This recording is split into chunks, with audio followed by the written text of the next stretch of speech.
Congressman Paul, you say that the federal government should stay out of people's personal habits. You say marijuana, cocaine, even heroin should be legal if states want to permit it. You feel the same about prostitution and gay marriage. Question, sir, why should social conservatives in South Carolina vote for you for president? Well, they will if they understand my defense of liberty is the defense of their right to practice their religion and say their prayers where they want and practice their life. But if you do not protect liberty across the board, it's a First Amendment type issue. We don't have a First Amendment so that we can talk about the weather. We have the First Amendment so we can say very controversial things.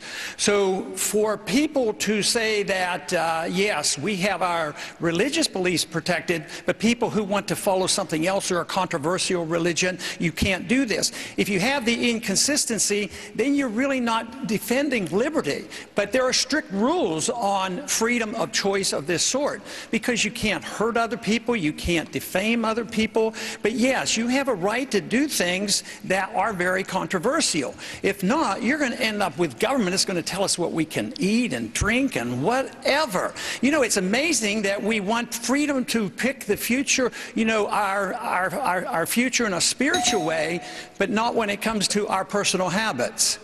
But Senator, are you suggesting that heroin and prostitution are an exercise of liberty? Well, you know, I probably never used those words. You put those words someplace, but yes, in essence, if I leave it to the states, it's going to be up to the states. Up until this past century, you know, for over 100 years they were legal. What you're inferring is, you know what? If we legalized heroin tomorrow, everybody's going to use heroin. How many people here would use heroin if it was legal? I bet nobody would put their hand, oh yeah, I need the government to take care of me. I don't want to use heroin, so I need these laws.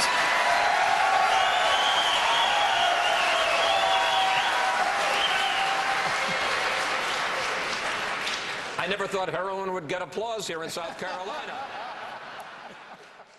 In the past, been very supportive of ending the war on drugs. It doesn't have a basis in the Constitution. But if you take office as president, you're going to be presiding over a system where there are hundreds of thousands of people in jail for nonviolent crimes, for drug-related issues, many of them for marijuana possession. Would you pardon those nonviolent offenders I if think you have the power to? Yeah, even the states are starting to do a bit of that because they can't build more prisons. I mean, I think we have more prisoners, either first or second place, than prisoners around the world. So you're saying you would pardon all nonviolent offenders? If somebody's in prison, in a federal prison for nonviolence, drug usage, never committed a hard crime, yes, they should be pardoned, they should be let out.